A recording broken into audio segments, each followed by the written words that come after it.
আমার পক্ষ থেকে আন্তরিক মুবারকবাদ ও সালাম। আসসালামু আলাইকুম ওয়া রাহমাতুল্লাহ। ওয়া আলাইকুম আসসালাম।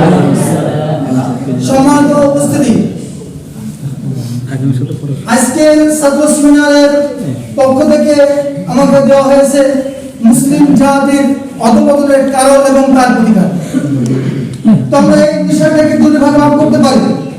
যে দুই ভাগে, এক ভাগে আছে মুসলিম জাতির অধঃপতনের কারণ। যদি আমরা আলোচনা করতে যাই তাহলে আমরা দেখতে পাই মুসলিম জাতির অধঃপতনের পিছে হাজারো কারণ আছে, কিন্তু তার মধ্যে আমি নগণ্য ব্যক্তি হিসেবে কয়েকটি কারণ বর্ণনা করব।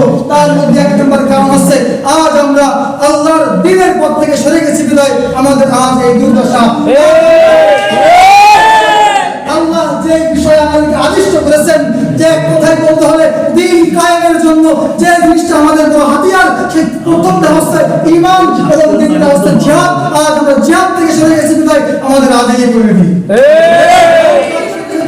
আমরা দুনিয়ার যত রং তামাশায় লিপ্ত আছি, দুনিয়ার আসবাবপত্রে লিপ্ত আছি, দুনিয়ার রং তামাশায় লিপ্ত হয়ে দুনিয়ার মহাব্বত করেছি এবং মৃত্যুর ভয় আমাদের অন্তর ঢুকে যাওয়ার কারণে আজ আমাদের এই পরিণতি।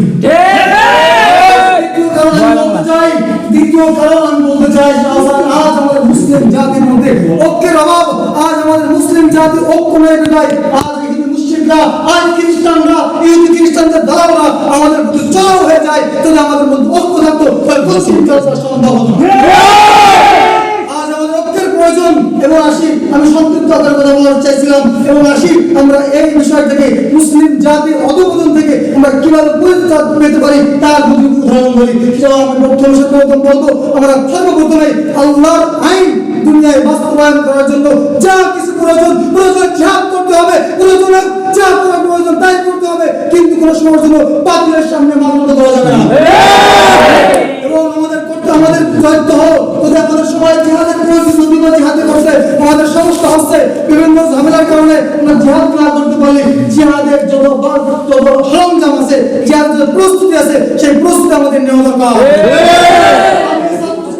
বলতে চাই বাংলার প্রত্যেকটা মাদ্রাসায় ছাত্রদের জন্য কমপক্ষে হলো শারীরিক চর্চার মতো জিহাদের প্রস্তুতি সংক্ষিপ্ত আকারে কিছু করা হোক। এবং আমি দ্বিতীয় কারণ বলতে চাচ্ছি এটাই যে আমাদের সমাজে ঐক্যের অভাব। আমাদের ঐক্য করতে হবে। ঐক্য এমন ঐক্য নয় যে বাংলাদেশে ঐক্য চলতেছে, ঐক্যের নামে মিটিং করতেছে, তাদের শুধু ঝান্ডা নিয়ে পরিবার পতাকা নিয়ে যত ঐক্য করা করো, কিন্তু কোন নেত্রীর নিজের ব্যক্তিগত ঝান্ডা বাদ দিয়ে সকলে কালিমার পতাকায় চলে আসে। তাহলে ঐক্য সম্ভব। আল্লাহ রাসূল সাল্লাল্লাহু আলাইহি ওয়াসাল্লাম বলেছেন, আল মুসলিমু আখুল মুসলিম, মুসলমান মুসলিমের ভাই। ভাই যদি এক বাংলার ভাই বাংলায় বসে আছে, যদি ফিলিস্তিনের ভাই কষ্ট পায় তাহলে ব্যতীত হওয়া দরকার ছিল আমাদের। রাসূলের হাদিস আছে, তোমরা মুসলমান একে অপরের ভাই এবং তোমার একটা শরীরের মতো।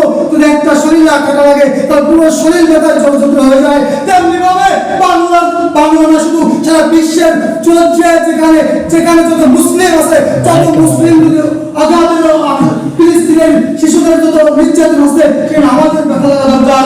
ভারতের মুসলমানদের কষ্ট আসছে, নির্যাতন করা হচ্ছে, আমাদের ব্যথা লাগা দরকার। আরাকানের মতো দেশে মুসলমানদের নির্যাতন করা হচ্ছে, সেখানে আমাদের ব্যথা লাগা দরকার। করতে পারি সমস্ত মুসলিম যদি এক করতে পারি তাহলে আমরা বলবো, তাহলে আমরা এক হতে পারবো।